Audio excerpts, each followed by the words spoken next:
Most people think infinite banking is only about debt payoff or investing. That's not why everyone uses it. Some people want liquidity, some people want control, and some people want to buy nice things without killing their money. Eltis, Vertical Capital's first capital partner, does all three. He's buying a $45,000 Rolex, and in this video, I'm breaking down exactly how he's using the infinite banking to do it, why he's not paying cash, and how this purchase actually puts him in a position to make money instead of losing it. And this isn't a flex. It's about understanding opportunity costs, control, and how wealthy people buy assets and liabilities differently. Let's get into it. All right. So I want to buy a $45,000 watch. What is the pros and cons of putting in the IUL or M1 versus paying all cash? Great question. All right. Paying cash has a cost. I always say this in the community. Paying cash has a cost, and the cost is opportunity cost. Mm-hmm. All right. Think of opportunity cost as the money you could have made. All right. By making the right decision. So if you pay cash, $45,000 cash for this watch, Mm-hmm. that money can't go earn. It can't go earn for you. Right? So it's Correct. opportunity cost. So let's look at an example. Let's look at a 5-year outlook. Here's the example. $45,000 can earn you 10% in M1 over 5 years.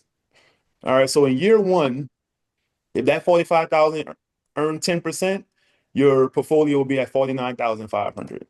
In year two, $54,450. In year three, $59,895. In year four, $65,884.50. In year five, $72,472.45. So just putting your 45,000 in a compounding interest environment, you could have earned $27,472.45 in interest alone. Okay. That's Will the how much. market go down? Well, if we know on average, index funds go up 10%. So that's why I Correct. chose That's true. 10%. That's true. Yeah, but you do have the risk of the market going down, right? So that 45,000 could have earned you $27,000 in interest. Now, what I recommend you do, here's what I recommend you do. Let's go back to the calculator.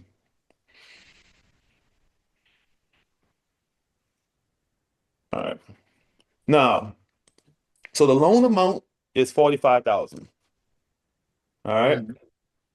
And we say over a 5-year term. So the term is 5 years. And let's say, so you're borrowing from interest only, which is the IUL, or you're borrowing from your M1 brokerage account. So let's say Mhm. 5%. Let's say you lend to yourself at 8% over 5 years. That means you will have a payment of $912.44. You can see right there. That would be your Yep. that would be your payment every single month for 5 years to pay off that 45,000. Now I'm gonna press this button here. So the arbitrage is $4,266.95 over 5 years, and you paid off the loan in 4.7 years. Now, the key is this. If we go over here to the interest only. So this is you borrowing from the IUL or borrowing from M1, and this is the total amount of interest you would have paid to M1 borrow. So the total you would have paid is $5,479.31 in interest Over those 5 years. over those 5 years. Mm-hmm. So if we go back here,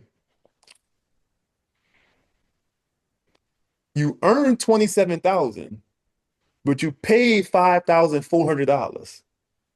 So the opportunity cost is $22,000. Even if you made it, you earned 10,000 over those 5 years, it's still a better deal. It's still a better deal, man. Yeah. It's You still know a what I'm better saying? deal. It's a no-brainer to become the bank on all of your large purchases. And even like, all right, what about doing it through the IUL? Well, that was an example for For IUL. either for Either one, yeah. either one, and you paying yourself back that 8%, meaning you really, when you pay yourself back that 8%, you'll get that 3% arbitrage, which is to be to capitalize your bank a little bit more, right? It wouldn't be a total of 3% arbitrage because that's interest only on interest only. It would be less than the 3% arbitrage, but you would get some arbitrage. But the thing is, you putting that 45,000 in a compounded interest environment to get this 27,000, and you paid off the loan in 4.7 years And what about with a little bit of arbitrage. I can't calculate the arbitrage because it's not interest only on interest only. It's interest correct? only on amortized. But like the number of arbitrage amount is this. So the arbitrage amount, let me go all the way up. All right, is $4,266.95. Okay, so but doing that, like if I go put 45,000 in one, it won't be able to take access the whole thing. That's why I was wondering like IUL or how would that work? Yeah, so yeah, like so with M1, we know we only can access 50%. Correct. Right? So Correct. with IUL, you could access up to like 85, 90% as soon as you do it. So if you want the watch immediately, yes, the IUL is best. If you want it, oh, I'm not sure when you want to buy the watch, but and then also you have other money inside of your M1. So if you put it inside of M1 with your other money in M1, you will be able to borrow the 45,000 or close to it or Yeah. in a few months. First things first, the vehicle. Yeah, first thing first, the vehicle. Yeah. So if you want to do it through your IUL, that means you probably have to set up a whole nother policy, which is not a bad thing anyway, because we're gonna have multiple policies. Right. Because you can't just I couldn't just probably throw that extra into my current IUL. Yeah, because it's gonna trigger a mech. Right. Yeah. I know you can add more to your IUL, I just don't know how much. So we could go in and look at it if you want to get on your National Life Group app, go to the details, and it'll tell you your mech. But you see how it's a no-brainer to put it in a compounded interest environment, right? Hmm. Yeah, it's the 4,200 in arbitrage, it's the 45,000 principal that you put in there, and it's the 22,000 that the interest is going to make, minus the total interest you paid on the interest only loan. So that's a lot of opportunity cost. Yeah, that's a lot.